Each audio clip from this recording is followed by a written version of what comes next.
ظاہراً بڑا سخت ہے، لیکن اس کے اندر جو اس کی عمل درآمد ہوتی ہے اس پر بہت سے سوال اٹھ جاتے ہیں۔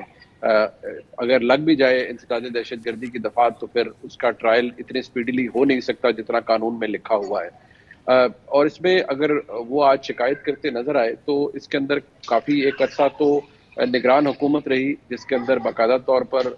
بڑی انگریس تھی پاکستان کی مسلح افواج کی، اور محسن نقوی صاحب نگران وزیر اعلیٰ تھے پنجاب کے، انہوں نے اپنی طرح اپنے تئیں بڑے افیکٹولی شاید پروسیکیوٹ کرنے کی کوشش بھی کی، لیکن پھر کچھ معاملات، کچھ کمزوریاں پروسیکیوشن کی سطح پر آتی ہیں، کچھ مسائل ایسے ہیں جو کہ ہمارے نظام انصاف کے نظام عدالتی نظام کے اندر موجود ہے، لہٰذا وہ ایک فرسٹریشن آج کلیئرلی نظر آئی کہ لوگوں کو پروسیکیوٹ مکمل طور پر نہیں کیا جا سکا یا سزائیں نہیں مل سکی۔ صرف ایک گجرانوالہ کی عدالت نے کچھ لوگوں کو سزائیں دی ہیں، باقی معاملات یا ٹرائل ابھی تک پینڈنگ ہے۔ یہ صرف جہاں یہ نظام انصاف کے اوپر یا عدالتی نظام پر سوال اٹھاتا ہے وہاں ویک پروسیکیوشن کو بھی ہائی لائٹ کرتا ہے، لیکن اس سے زیادہ جس چیز کی اہمیت ہے وہ یہ کہ کیا ٹھوس شواہد اور ارریفیوٹیبل ایویڈنس تمام گرفتار شدہ لوگوں کے خلاف ہیں۔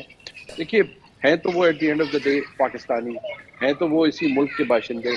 ان کو بغیر ثبوت کے شواہد کے تو گرفتار نہیں کیا جا سکتا۔ اگر مکمل اور ٹھوس شواہد موجود ہیں تو بالکل ان کا دگلا درست ہے، پھر ان لوگوں کو سزا ملنی چاہیے تھی، لیکن اگر کسی جگہ ایویڈنس ویک ہے یا لنک اسٹیبلش نہیں ہو رہا تو پھر وہ پرابلم رہے گا، اور پھر شاید جو خواہش ہوگی کہ اتنے سزا دی جائے یا اتنا اس طرح کا ٹرائل ہو وہ شاید مکمل نہ ہو پائے۔ ٹھیک، شہزاد چودھری صاحب، ویسے تو یہ معاملہ فی الفور اب حل ہونا چاہیے، 1 سال ہونے کو آ رہا ہے، لیکن آج ترجمان پاک فوج کی جانب سے یہ کہا گیا کہ سیاسی انتشاری ٹولی سے کوئی بات چیت نہیں ہوگی۔ گویا بات چیت کے حوالے سے عمران خان سمیت پی ٹی آئی کے مختلف رہنماؤں کے بیانات جو ہیں ان کو آج مسترد کر دیا گیا ہے، اور ان کے لیے اب ایک ہی رستہ رہ گیا ہے کہ وہ صدقے دل سے معافی مانگی۔ دیکھیں، ایک پریس کانفرنس جب ہوتی ہے اور خاص طور پہ اس لیول پہ جہاں پر ایک فوجی ادارہ اپنی پریس کانفرنس کرتا ہے، اس میں بہت سارے سوالات اٹھتے ہیں، تو اس کا ایک نقصان یہ ہوتا ہے کہ بہت ساری چیزیں گڑبڑ ہو جاتی ہیں اور ایک ہی جگہ پہ پھر ان کا یعنی ان کو ملانا مشکل ہو جاتا ہے۔ میرے خیال میں جہاں تک ایک بنیادی جو ان کا نقطہ تھا جس کو ہمیں سامنے رکھنا چاہیے وہ 9 مئی کے معاملے کا ہے، اس کے اندر کوئی ابہام نہیں ہے نہ ہونا چاہیے، اور وہ یہ ہے کہ یہ ہمارے ملزم ہیں 9 مئی کو ایک ایسا سانحہ ہوا، واقعہ ہوا جس کے اوپر کچھ چارج شیٹس بنی کچھ لوگوں پہ جو ان کے ملزم ہیں، وہ ان کے پاس ہیں یا ان کو معلوم ہے کون ہے، اور ان کا مقدمہ چلنا ہے۔ اب یہ مقدمہ کیوں نہیں چل پا رہا یا کیا وجہ ہے، اس کے لیے ہمارے سپریم کورٹ یا انصاف کے نظام نے کیا فیصلے کرنے ہیں، وہ جلد سے جلد فیصلے کریں تاکہ ایک اس میں شفافیت آئے کہ آیا ملٹری کورٹس نے کرنا ہے یا سویلین کورٹس نے کرنا ہے، اور اگر ملٹری کورٹس نے کرنا ہے تو اس کے اوپر وہ اپنا پروسیس کو فالو کریں اور ان کو سزائیں دیں جس کا جو جرم ہے اس کے حساب سے۔ اچھا، اور اگر سویلین کورٹس نے کرنا ہے اور یہ فیصلہ کرنا ہے ہمارے نظام نے کہ اس کو سویلین کورٹس میں لایا جائے تو پھر وہاں پہ لے جائیے، لیکن اس کو بڑا واضح ہے کہ ایک چارج شیٹ فوج کی طرف سے ان لوگوں کے خلاف موجود ہے، ان کو اپنے ملزموں کا بھی پتہ ہے اور ان کے اوپر مقدمے بھی چلنے چاہیے اور ان کو سزائیں بھی ہونی چاہیے ان کے جرم کے حساب سے، اور جو بے گناہ ہیں ان کی بے گناہی کو بھی اسٹیبلش کیا جانا چاہیے اور ان کی رہائی بھی ہو جانی چاہیے۔ تو یہ تو بالکل ایک واضح چیز ہے اور یہ انہوں نے کلیئرٹی کے ساتھ بتایا۔ دوسری بات وہ بھی بہت واضح تھی اور وہ یہ تھی کہ بار بار ذکر کیا جاتا ہے کہ بات چیت پی ٹی آئی اور ان کے بیچ میں۔ میرا خیال ہے ایک تو میری ایک گزارش اپنے سابقہ ساتھیوں سے جو کہ اس وقت انانے اقتدار میں ہیں اور بیٹھے ہیں، وہ یہ ہوگی کہ ہمیں یعنی فوج کو اور ان اداروں کو کسی پارٹی کے خلاف ایک پارٹی بنتے ہوئے نظر نہیں آنا چاہیے۔ یعنی جتنی سیاسی پارٹیاں ہیں، کوئی بھی سیاسی پارٹی ہو، ادارے ریاستی ادارے ہیں اور ان کا کام نہیں ہے کہ وہ سیاسی پارٹیوں کے ساتھ کسی بھی طریقے سے الجھے ہوئے نظر آئیں۔ تو جہاں تک ممکن ہو اپنا پیغام پہنچائیں، ضرور پہنچانا چاہیے، لیکن اس کو علیحدہ کرتے ہوئے کہ یہ کسی خاص پارٹی کا تعلق نہیں۔ اور انہوں نے بڑے خوبصورت انداز میں اس کو کہا بھی ہے، اور وہ یہ کس طریقے سے کہا کہ سیاسی پارٹیز کا جو طریقہ ہے وہ یہ ہے کہ وہ سیاسی لوگوں سے ہی گفتگو کرتے ہیں، یعنی فوج کا سیاسی لوگوں کے ساتھ گفتگو کرنے کا یا ان کے ساتھ معاملات طے کرنے کا کوئی نہ وجہ ہے اور نہ ایسا ہونا چاہیے، اور بالکل جائز اور درست سٹینڈ ہے۔ ان دو چیزوں کے اوپر فوج کو اور اپنے ہمارے اداروں کو قائم رہنا چاہیے اور اس کو لے کے آگے چلنا چاہیے، یہی صحیح رستہ ہے۔ یہ سیاسی اداروں کو آپس میں بات چیت کرنی ہے، اور اس کے لیے سیاسی اداروں کو جو بھی ان کے گیو اینڈ ٹیک ہوتا ہے، جو طریقہ کاری ہے سیاست کے اندر، اس کو استعمال کرنا چاہیے. اور اگر کوئی ان کو للکارتا بھی ہے اور ان کو ساتھی بناتا ہے، دونوں طرف سے کوشش ہو رہی ہے. پی ٹی آئی کے لوگ بھی آگے اس قسم کی گفتگو کرتے ہیں، اور پی ٹی آئی کی اپوزیشن جو ہے، جو سیاسی اپوزیشن ہے، وہ بھی یہ گفتگو کرتی ہے، جہاں پر کہ کوشش ہوتی ہے کہ فوج اور پی ٹی آئی کے درمیان میں جو پرابلمز ہیں یا جو بنائے گئے ہیں یا جو بن گئے ہیں، ان کو اسی طریقے سے قائم رہنا چاہیے. بالکل نہیں، یہ پاکستان کے حق میں بہتر نہیں ہے. ان کو پیچھے چھوڑ کے آگے بڑھنے کی ضرورت ہے، اور اس کے اندر عدالتوں کو اپنا کام کرنے دیں. یہ اپنے الزامات جس طریقے سے بھی ہیں وہ لے کے آگے چل رہے ہیں، اور جو ہوا ہے اس کا بھی بندوبست یا اس کا بھی عدالتی طریقہ ڈھونڈنا ہے، سزاؤں کا اور یا معافی کا. اور جہاں تک سیاست کا تعلق ہے، سیاست کو اپنا راستہ ملک کی بہتری کے لیے خود سے بنانا ہے. جہاں پر آپ سوشل میڈیا کے کانٹیکسٹ کو یعنی تناظر کو ایڈریس کرتے ہیں، میں سر سوشل میڈیا کے حوالے سے پھر آپ سے میں بات کرنا چاہوں گا، لیکن آپ نے بہت اہم بات کی کہ معاملے کو سیاسی طور پر حل ہونا چاہیے. تو منیر فاروق صاحب، آج واضح طور پر کہا گیا کہ انتشاری ٹولے سے بات چیت نہیں ہوگی، تو وہ جو الزامات، جو بیانات ہیں عمران خان صاحب کی پارٹی کے، خود عمران خان صاحب کے، کہ وہ بات چیت کرنا چاہتے ہیں، انہوں نے کمیٹی بھی بنائی، تو آج وہ تمام بیانات جو ہیں وہ مسترد ہو گئے. دیکھیے، وہ مسترد تو نہیں، عمران خان صاحب کی جماعت سے گفتگو ہو سکتی ہے شاید، لیکن عمران خان صاحب کے ساتھ مسئلہ ہے. لیکن دیکھیے، یہ لڑائی، اس کو کوئی جتنے مرضی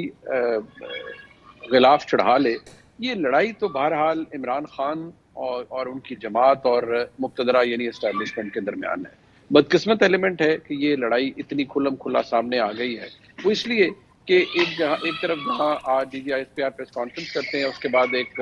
ورچوئل قسم کا ریپیٹ آف 9 مئی آپ کو نظر آتا ہے، جو آن لائن کیا ہے پاکستان تحریک انصاف کے دوستوں نے. عمران خان صاحب کی کچھ ٹویٹس کو پاکستان تحریک انصاف کے آفیشیل ہینڈل سے ٹویٹ کیا گیا ہے.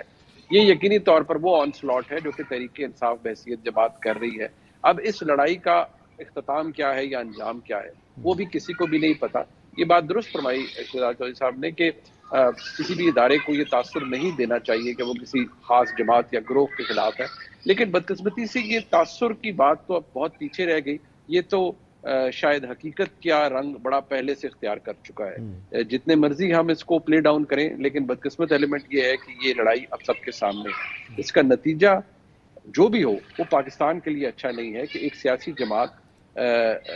دست و گریباں ہے مقتدرہ کے ساتھ، یا مقتدرہ ایک سیاسی جماعت کے ساتھ اس کی ٹھنی ہوئی ہے. یہ کوئی اچھا ایلیمنٹ نہیں ہے. یہ ہمارے ملک کی سیاست کے لیے، جمہوریت کے لیے، میں سمجھتا ہوں ایون معیشت کے لیے زہر قاتل ہے. جہاں تک بات انتشاری ٹولے کی ہے، تو پھر کچھ باتیں تو انٹروسپیکشن کرنی پڑے گی ان لوگوں کو جو تحریک انصاف کے دوست ہمارے اس وقت شعلہ بیانی فرما رہے ہیں یا گالم گلوچ کر رہے ہیں. ان کو بھی سوچنا پڑے گا. سب سے زیادہ میرے خیال میں عمران خان صاحب کو توجہ دینے کی ضرورت ہے اپنی سیاست کے اوپر. ماحول بہتر بنانے کی ضرورت ہے، آگے بڑھنا ہے. تو آج شہزاد چودھری صاحب، آج کی پریس کانفرنس میں سانحہ 9 مئی کے حوالے سے جوڈیشل کمیشن کے قیام کی ایک مشروط حمایت کی گئی ہے. خود بانی P T I judicial commission تشکیل دینے کی درخواست سپریم کورٹ میں دائر کر چکے ہیں. تو آج کے بیان کے بعد کمیشن کے قیام کی کتنی امید ہے؟ جب بھی آپ کسی کرمنل کیس کو سیاسی رنگ دینا شروع کر دیں گے تو وہ الجھ جائے گا. یعنی جو اسٹیبلشمنٹ کا کیس ہے وہ بالکل کرمنل ہے، وہ ایک کرمنل کیس ہے. اس کرمنل کیس کو اگر آپ سیاسی رنگ دینے میں کوئی دوسری پارٹی یا کوئی بھی ایک کامیاب ہو جاتا ہے تو وہ اس کی آدھی کامیابی ہو جاتی ہے تقریباً اس کیس کے اندر. یہی کچھ ہو رہا ہے اس معاملے میں. اب اگر افواج پاکستان یا پاکستان کا ادارہ جو کہ مدعی ہے، اگر وہ اس کو اس کانٹیکسٹ میں لے کے آئے گا سامنے، جس میں کہ ایک سیاسی پارٹی کے خلاف کھڑی اسٹیبلشمنٹ یا مقتدرہ نظر آئے گی، تو پھر اس کو بہرحال یا کسی بھی شکل کے اندر سیاسی رنگ ملے گا. اسی چیز سے بچنا ہے، یہی امتحان ہے. یہ جو بھی منیب نے کہا نا، دیکھیے جس طریقے سے انہوں نے کہا کہ جس طریقے سے سوشل میڈیا پہ جو آج معاملہ چلا یا جو اس کا آیا ہے، ایک بلو بیک آیا ہے ساری چیز کا، اب اس کو اگر آپ ایڈریس کرنا شروع کر دیں گے تو پھر آپ اسی سیاست کا حصہ بن جائیں گے جو کہ کوئی لوگ آپ کے ساتھ کھیلنے کی کوشش کر رہے ہیں. اور پھر ان لوگوں کو بھی موقع ملتا ہے جو کہ اس اختلاف کو ایک اگلی حد تک لے جانا چاہتے ہیں. درست فرما رہے ہیں آپ، لیکن یہ جو ہمارے ہاں کچھ جوڈیشل کمیشن کی بات کی گئی ہے، خود بانی پی ٹی آئی جو ہیں انہوں نے بھی جوڈیشل کمیشن کی بات کی ہے، اور پھر آج کی پریس کانفرنس میں کہا گیا، ایک مشروط حمایت ہمیں اس میں نظر آئی ہے. تو کتنی امید ہے کہ اب یہ جوڈیشل کمیشن بن جائے گا؟ مخصوص حمایت نہیں ہونی چاہیے، اس کی حمایت نہیں ہونی چاہیے نا. میں سب سے پہلے بات کر رہا ہوں، یہی بات کر رہا ہوں کہ اس مقتدرہ کا سب سے بڑا جو ہے امتحان وہ یہی ہے کہ ان سیاست میں الجھ جائے جس کے اندر کہ ایک جوڈیشل کمیشن بنے، جس کے اندر کے سوشل میڈیا کو جواب دیا جائے، جس کے اندر کے پی ٹی آئی کی جو اپوزیشن پولیٹیکل سوچ ہے وہ ان کو پھر سے باور کرائے کہ دیکھیے آپ کے خلاف ایک سیاسی جماعت کھڑی اور آپ کو کچھ نہ کچھ اس کو یہ اصل میں ایک دوسرے کا کلا کما کرنا چاہتے ہیں. یعنی میں کہہ رہا ہوں کہ یہ سیاسی پارٹیاں اور کندھا استعمال کرتی ہیں اسٹیبلشمنٹ کا. تو اسٹیبلشمنٹ آئی ایم شیور ان چیزوں کو بہت بہتر جانتی ہے، اور یہ اس کو اپنے آپ کو بچا کے لے کے چلنا ہے ان تمام چیزوں سے. کسی جوڈیشل کمیشن کی ضرورت نہیں ہے، ہرگز ضرورت نہیں ہے. معاملہ بڑا واضح ہے، ان کو کورٹس میں چلنا ہے، ان کے ملزم بڑے واضح ہیں، ان کو معاملہ بڑا جو وقوع ہوا ہے وہ سامنے ہے، اس کی ایویڈنس ان کے پاس ہونی چاہیے. اور جب یہ ایویڈنس لے کے عدالتوں میں جائیں گے تو میرا خیال ہے کہ اس کا کم از کم یہ کلا کما اس چیز کا 9 مئی کا ہو جائے گا، اور یہ میک شور ہو جائے گا کہ آئندہ اس قسم کی کوئی چیز نہ ہو.